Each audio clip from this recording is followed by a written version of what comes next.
കോഴിക്കോട് ജില്ല. അടിസ്ഥാന വിവരങ്ങൾ. ആസ്ഥാനം കോഴിക്കോട് നഗരം. രൂപീകരണം 1957 ജനുവരി 1 രൂപീകരിച്ചു. പ്രധാന നദികൾ ചാലിയാർ, കല്ലായിപ്പുഴ, കോരപ്പുഴ. അതിർത്തികൾ വടക്ക് കണ്ണൂർ, കിഴക്ക് വയനാട്, തെക്ക് മലപ്പുറം, പടിഞ്ഞാറ് അറബിക്കടൽ. ചരിത്രപരമായ പേര് കാലിക്കറ്റ്. അപരനാമങ്ങൾ സുഗന്ധവ്യഞ്ജനങ്ങളുടെ നഗരം, സാഹിത്യ നഗരം എന്നിങ്ങനെ അറിയപ്പെടുന്നു.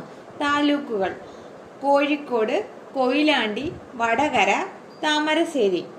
നിയമസഭാ മണ്ഡലങ്ങൾ 13. ലോകസഭാ മണ്ഡലങ്ങൾ കോഴിക്കോട്, വടകര. കോർപ്പറേഷൻ കോഴിക്കോട്. കോഴിക്കോട് ജില്ലയിലെ ആകർഷണങ്ങൾ. കാപ്പാട് ബീച്ച് കേരളത്തിന്റെ ചരിത്രത്തിൽ വളരെ പ്രാധാന്യമുള്ള സ്ഥലമാണ്.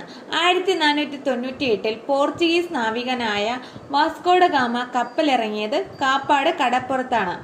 കോഴിക്കോട് ബീച്ച് പ്രത്യേകത. നഗരത്തിന്റെ ഹൃദയഭാഗത്തുള്ള ഈ ബീച്ചിൽ സൂര്യാസ്തമയം കാണാൻ ധാരാളം പേർ എത്തുന്നു. പഴയ ലൈറ്റ് ഹൗസും 2 പുരാതനമായ കടൽ പാലങ്ങളും ഇവിടുത്തെ ആകർഷണങ്ങളാണ്. ബേപ്പൂർ ബീച്ച് പ്രത്യേകത. പ്രശസ്തമായ ഒരു മരം കൊണ്ടുള്ള പരമ്പരാഗത കപ്പൽ. പ്രശസ്തമായ ഉരു നിർമ്മാണ കേന്ദ്രമാണ് ബേപ്പൂർ.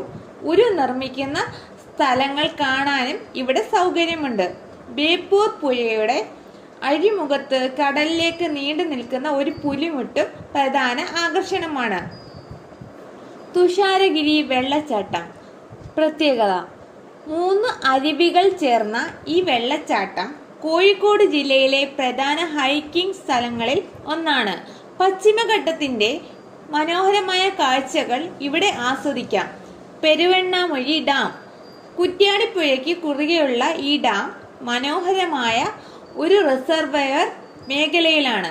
ഇവിടെ ബോട്ടിംഗ് സൗകര്യങ്ങളും വിനോദസഞ്ചാരികൾക്കായി ഒരു മൃഗശാലയും ഉണ്ട്. കക്കാടം പൊയിൽ പ്രത്യേകത.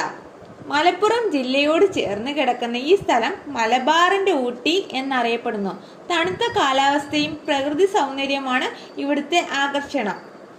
മിഠായി തെരുവ് പ്രത്യേകത. കോഴിക്കോട് നഗരത്തിലെ ഏറ്റവും പ്രധാനപ്പെട്ടതും തിരക്കേറിയതുമായ ഒരു വ്യാപാര കേന്ദ്രമാണ്.